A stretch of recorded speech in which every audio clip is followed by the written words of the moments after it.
தமிழ்நாட்டின் 234 சட்டமன்ற தொகுதிகளையும் ஒவ்வொன்றை பத்தியும் ஒவ்வொரு நாளும் ரொம்ப விளக்கமாகவே உங்கள் தொகுதி உங்கள் பிரதிநிதியில பார்த்துட்டு இருக்கோம். அந்த வரிசையில இன்னைக்கு நம்ம பார்க்க போற தொகுதி திருவாடானை தொகுதி.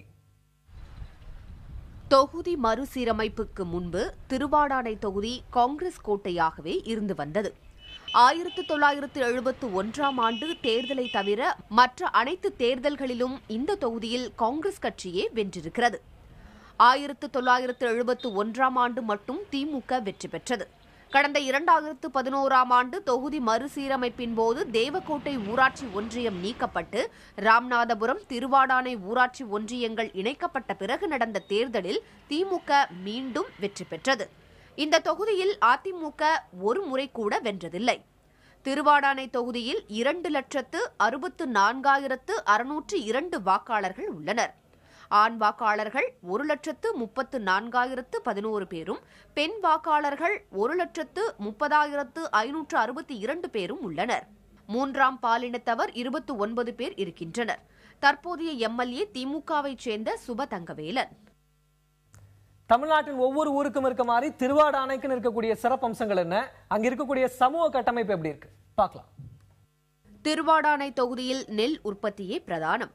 தமிழகத்தில் தஞ்சாவூருக்கு அடுத்தபடியாக இங்குதான் அதிக அளவில் நெல் பயிரிடப்படுகிறது. பாரம்பரிய நெல் வகைகள் இங்கு விளைவிக்கப்படுகின்றன. மிளகாயும் அதிக அளவில் பயிரிடப்படுகிறது. தக்காளி, கத்திரிக்காய், புடலங்காய், பாகற்காய் போன்ற நாட்டு காய்கறிகளும் முக்கிய பயிராக இருக்கின்றன. ஆடு மாடு வளர்ப்பிலும் திருவாடானை தொகுதி முக்கிய பங்கு வகிக்கிறது. தொகுதியை பத்தி விரிவாக பார்த்துட்டோம். இனி இந்த தொகுதியில போன சட்டமன்ற தேர்தலில் போட்டியிட்டு இந்த தொகுதி மக்களுடைய பேராதரவை பெற்று தமிழ்நாடு சட்டமன்றத்திற்கு திருவாடானை சட்டமன்ற உறுப்பினராக போயிருக்கார் இல்லையா, அவரை பத்தி பார்க்கலாம்.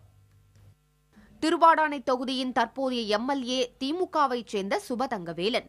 79 வயதாகும் இவர் 10ஆம் வகுப்பு வரை படித்திருக்கிறார்.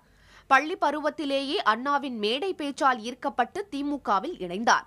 1996 மற்றும் 2006ஆம் ஆண்டுகளில் கடலாடி தொகுதி எம்எல்ஏவாக இருந்த இவர் 2006ஆம் ஆண்டு திமுக அரசில் வீட்டு வசதி மற்றும் குடிசை மாற்று வாரிய அமைச்சராக பதவி வகித்தார். 50 ஆண்டுகளாக காங்கிரசின் கோட்டையாக இருந்த திருவாடானை தொகுதியில் கடந்த 2011ஆம் ஆண்டு திமுக சார்பில் போட்டியிட்டு வெற்றி பெற்றார் சுபதங்கவேலன். இந்த தொகுதியினுடைய சட்டமன்ற உறுப்பினர் சுபதங்கவேலன் திமுகவை சேர்ந்தவர். இவர் இந்த தொகுதிக்கு போன சட்டமன்ற தேர்தல் அப்போ என்னென்ன வாக்குறுதிகளை கொடுத்தாரு, அதெல்லாம் ஜெயிச்சு எம்எல்ஏ ஆனதுக்கு அப்புறம் நிறைவேற்றிருக்காரான்னு தொகுதி மக்கள் பேசியிருக்காங்க. அதே போல என்னென்ன செஞ்சிருக்கேன், என்னென்ன செய்யல, ஏன் செய்யலன்னு திரு சுபதங்கவேலனும் விளக்கம் அளிச்சிருக்காரு. பார்க்கலாம். அவருடைய தேர்தல் வாக்குறுதிகளை நாங்கள் ரொம்ப நிறைய நம்பினோம். ஆனால் இதுவரைக்கும் கடந்த 4 வருஷம் அந்த தொகுதி பக்கமே அவர் வந்ததே கிடையாது.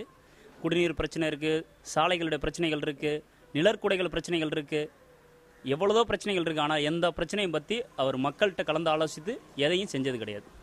கல்வி வசதி, மருத்துவ வசதி, சாலை வசதி, பேருந்து வசதி, குடிநீர் ஏற்கனவே என்னுடைய காலத்திலே தான் தலைவர் கலைஞர் இடத்திலையும் தளபதி இடத்திலையும் விடுத்து சொன்ன பேரில் காவேரியிலிருந்து அந்த மாவட்டத்திற்கு குடிநீர் கொண்டு வந்தோம். இன்னும் விடுபட்டு போன கிராமங்கள் அல்லது உயர்ந்த பகுதியில் இருக்கிற காரணத்தினால் தண்ணீர் மேட்டுப்பகுதியில் ஏறாமல் இருந்தார். அதற்கெல்லாம் தனிமையாக ஆய்வு செய்து தொட்டிகள் கட்டி நீரேற்றி தரப்படும் என்றெல்லாம் சொன்னோம்.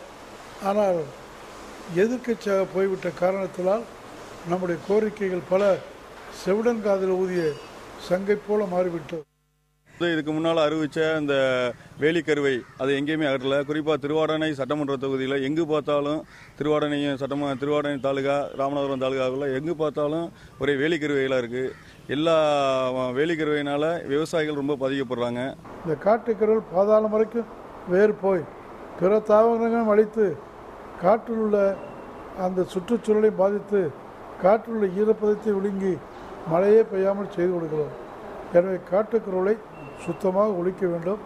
புறம்போக்கு நக்கில் இருக்கக்கூடிய காட்டுக்கருளை அரசாங்கம் அளித்து நிலமற்ற விவசாயிகளுக்கு கொடுக்க வேண்டும்.